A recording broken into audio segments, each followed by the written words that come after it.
في ابواب ما ينفعش تتفتح، وفي اماكن مجرد التفكير ان انت تدخلها ممكن يغير حياتك للابد. النهارده هنفتح ستاره سوداء على اسطوره من اظلم اساطير الانترنت، الغرفه الحمراء او الريد روم. غرفه بيقولوا ان فيها صرخات بتتسجل ودماء بتتسفك وارواح بتتباع زي اي سلعه. سؤالي ليك قبل ما نبدا، لو جالك اللينك دلوقتي هتدخل؟ ريد روم ببساطة غرفة بث مباشر على الدارك ويب. المشاهدين بيدخلوا يدفعوا آلاف الدولارات بعملة البيتكوين، في المقابل يتفرجوا على جريمة لحظة بلحظة، قتل، اغتصاب، خطف. والأبشع من كده إن اللي يدفع أكتر هو اللي يقرر مصير الضحية. واحد يكتب اقطع له صباعه، واحد تاني يدفع أكتر ويقول لأ ولع فيه، والمجرم ينفذ لحظة بلحظة. في واحد أجنبي كتب قصته وقال إنه دفع بيتكوين ودخل غرفة قدامه ضحية مربوطة في كرسي ومجرم لابس قناع، وصوت مشوه بيقول مين يدفع ويقرر يحصل إيه دلوقتي. الشات بدأ يولد، واحد كتب اكسر رجله والتاني كتب اقطع ودانه، والأوامر بتتنفذ. الرعب الحقيقي مش في الغرفة، الرعب في الناس اللي عايزة تشوف.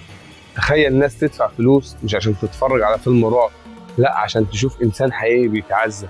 يبقى السؤال هنا، مين الوحش الحقيقي؟ المجرم اللي بينفذ ولا المرضى النفسيين اللي بيدفعوا يتفرجوا؟ نيجي عند الكابوس اللي حصل في مصر. طفل أحمد عنده 15 سنة من شبرا الخيمة، في يوم أهله لقوه مقتول مسبوح بطريقة بشعة في شقة مأجور. المتهم واحد استأجر شقة واستدرج أحمد ليها. اللي أخطر من الجريمة نفسها إنها اتصورت، وفي تقارير قالت إن الفيديو اتعرض على منصات إلكترونية عشان كسب فلوس. القضية اتحولت لرأي عام، والمحكمة حكمت بالإعدام على القاتل وسجن مشدد لشريف. الناس سمت الحادثة ديت ريد روم شبرا. يمكن ما كانتش غرفة حمراء كاملة بالمعنى الأجنبي، لكن كانت أقرب حاجة حقيقية للأسطورة قدام عينينا. الغرفة الحمراء هل هي كابوس من خيالنا ولا حقيقة مخيفة في مكان مش عايزين نعرفه؟